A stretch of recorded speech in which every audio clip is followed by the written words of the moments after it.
यीशु मानव जाति को बचाने के लिए इस पृथ्वी पर आए, जो स्वर्ग में शैतान के द्वारा भरमाए गए थे और पृथ्वी पर गिरा दिए गए थे। यीशु ने क्या कहा कि वह इस पृथ्वी पर क्या करने आए हैं? मरकुस अध्याय 1 आयत 38 में यीशु कहते हैं, मैं इस पृथ्वी पर प्रचार करने आया हूँ। बेशक प्रचार शब्द के कई जटिल अर्थ हैं, लेकिन इस पृथ्वी पर आने पर यीशु ने मानव जाति को जो वास्तविक संदेश सिखाया वह है, परमेश्वर की ओर लौटो। जब तक हम परमेश्वर के पास नहीं लौटते, हम पापों की क्षमा, अनंत जीवन या स्वर्ग की आशीषों को प्राप्त नहीं कर सकते। इसलिए पवित्र आत्मा के युग में परमेश्वर इस पृथ्वी पर आत्मा और दुल्हन के रूप में आए हैं। वे मानव जाति के लिए क्या कर रहे हैं? प्रकाशित वाक्य अध्याय 22 आयत 17 के अनुसार वे कह रहे हैं, मेरे पास आओ। वे अब तक कहाँ रहे हैं? वे सभी शैतान की शिक्षाओं में लीन थे।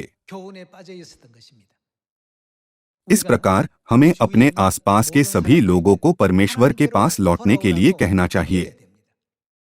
परमेश्वर के पास लौटो और स्वर्ग के राज्य की आशीष प्राप्त करो।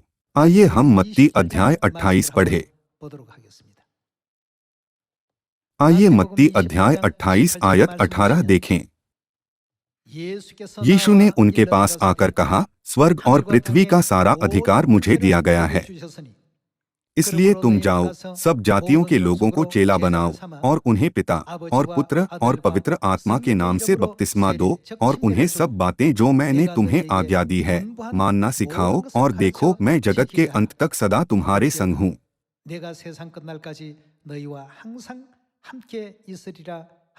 यहाँ आयत 20 में क्या मैं यीशु को संकेत नहीं करता? यीशु ने कहा, उन्हें सब बातें जो मैंने तुम्हें आज्ञा दी है मानना सिखा। जिन शिक्षाओं का पालन करने की यीशु ने हमें आज्ञा दी, उनमें फसह, साबत का दिन, नई वाचा, सुसमाचार का प्रचार, नए नाम के बारे में सत्य और नई यरूशलेम की महिमा शामिल हैं। इन सब बातों का हमें क्या करना चाहिए? हमें लोगों को उनका पालन करना सिखाना चाहिए।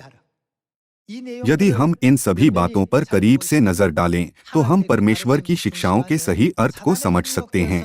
आपको शैतान ने भरमाया और आप उसके अनुसार चले।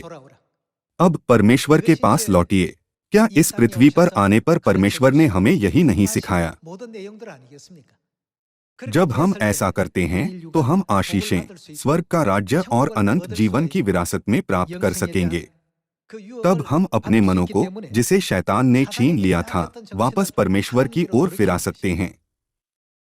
यही कारण है कि परमेश्वर ने मानव जाति को 10 आज्ञाएं दी और कहा, तू मुझे छोड़ दूसरों को ईश्वर करके न मानना। यदि वे अन्य देवताओं का पालन करते हैं तो सभी मानव जाति का क्या होगा? वे नष्ट हो जाएंगे।